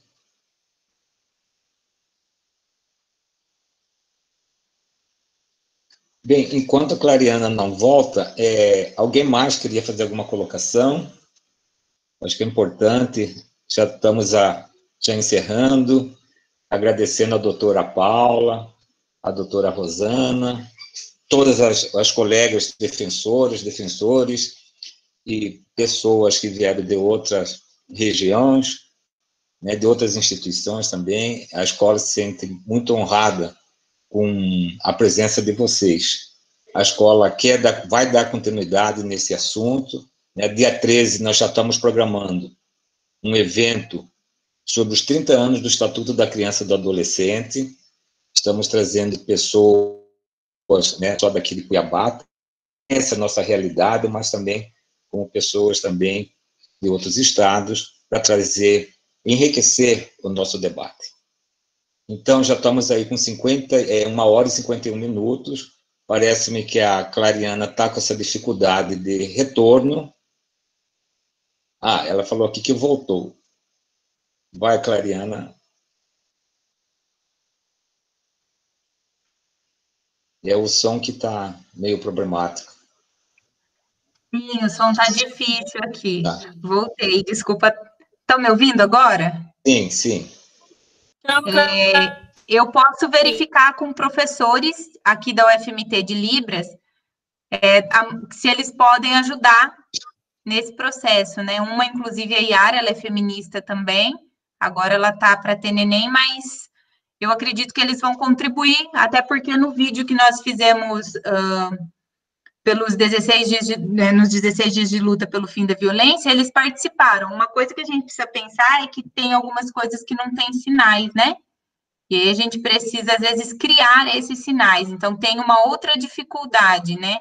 O significado que esse sinal vai ter e tudo mais. Talvez não seja tão rápido, mas eu posso verificar aqui. Nós temos 3 colegas intérpretes aqui, me comprometo com isso. Ótimo, Clariana. Obrigado pelo apoio seu. Nós vamos precisar, sim, de vocês. E aí, pessoal, podemos já ir encerrando, já indo para o final. Doutora Paula, né, já em São Paulo é 1 hora a mais, já são quase 5 horas da tarde, né, tem um problema de trânsito também. Doutora Rosana, antes de você...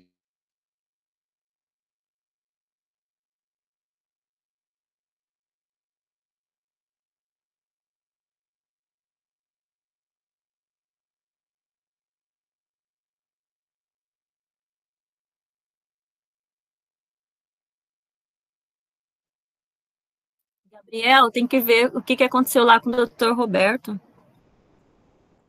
A internet dele, às vezes, dá essa oscilada mesmo. Daqui uns 5 segundos ele está de volta. Eu prometo que ele volta. Obrigada, Gabriel.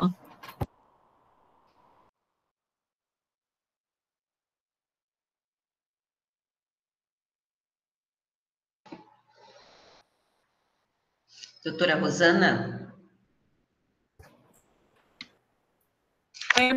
Fala lá. Uma situação que eu pensei aqui que acho um pouco preocupante, mas nós vamos conseguir.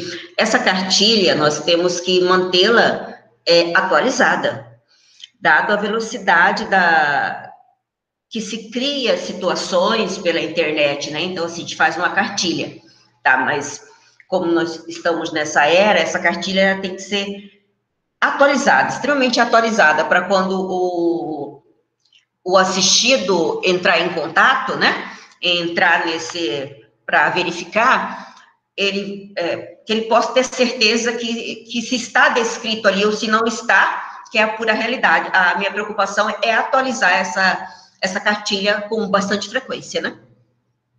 Não é verdade? A internet tem que sempre atualizar, né? Sim, é verdade. Nós vamos conseguir atualizar. Vamos sim. É isso mesmo. Vamos conseguir fazer, montar, estruturar e atualizar. Perfeito. Isso. Uma linguagem bastante acessível, né, minha amiga? Bastante acessível. Temos que fazer uma coisa também interessante, talvez, seja envolver essas jovens. Ó, a Eduarda, minha aluna, está aqui, que ela que me reportou o negócio do Exposed. Então, trazer essa juventude aí que está vindo para o feminismo para falar uma linguagem que eu, particularmente, não domino muito bem. Viu, Eduarda? Isso aí, Clariana.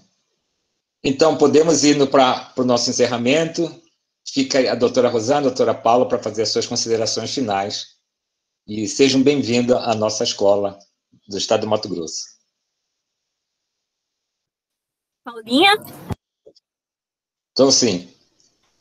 Muito obrigada, acho que foi um encontro que eu vou sair com certeza, né, com mais conhecimento ainda. Acho muito legal que essas reuniões, né, por mais que a gente não esteja pertinho, que é o lado ruim, mas o lado bom é a gente poder compartilhar e se conhecer. Então, estou me sentindo muito privilegiada, né, de hoje estar mais perto do Mato Grosso, conhecer a realidade de vocês, os desafios, e que também a gente pense num evento aqui em São Paulo para vocês também poderem, né, fazer essa troca e trazer a experiência de vocês aqui, com certeza, muito importante. Muito obrigada pelo convite, que vocês todos e todas fiquem bem. Obrigada, gente. Obrigado, Paulo. Doutora Rosana. Eu agradeço também, doutor Roberto, o tema muito atual. Precisamos nos debruçar mais ainda sobre ele, que sintam todos acolhidos e acolhidas.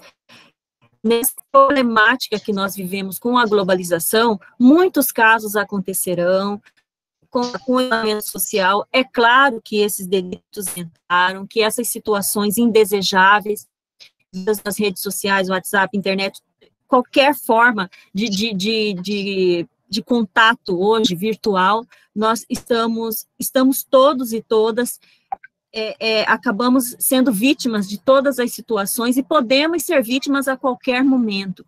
Que as pessoas possam se colocar no lugar das outras, porque se todos e todas fazemos na internet, a qualquer momento pode acontecer com qualquer um ou qualquer uma. Então, precisamos agir, precisamos divulgar ainda mais, e que a Sociedade de Defensoria Pública de todo o Brasil, né? Hoje nós temos aqui a doutora Paula, e temos a Richmaire, que é de outro estado, a Jeane Chaldi, que eu vi que é de outro estado também. Então, que a sociedade conte com a Defensoria Pública, tendo em vista que somos promotores e promotoras dos direitos humanos. Obrigada pelo convite, doutor Roberto, estou sempre à disposição da escola, parabéns pela condução, o senhor tem sido brilhante, muito obrigada. Obrigado. Agora, um pequeno momento, o Gabriel acho que quer fazer uma foto de todos nós. É isso aí, Gabriel? Sim, por gentileza, se vocês puderem ligar as webcams, fazer pose, sorrir para o computador.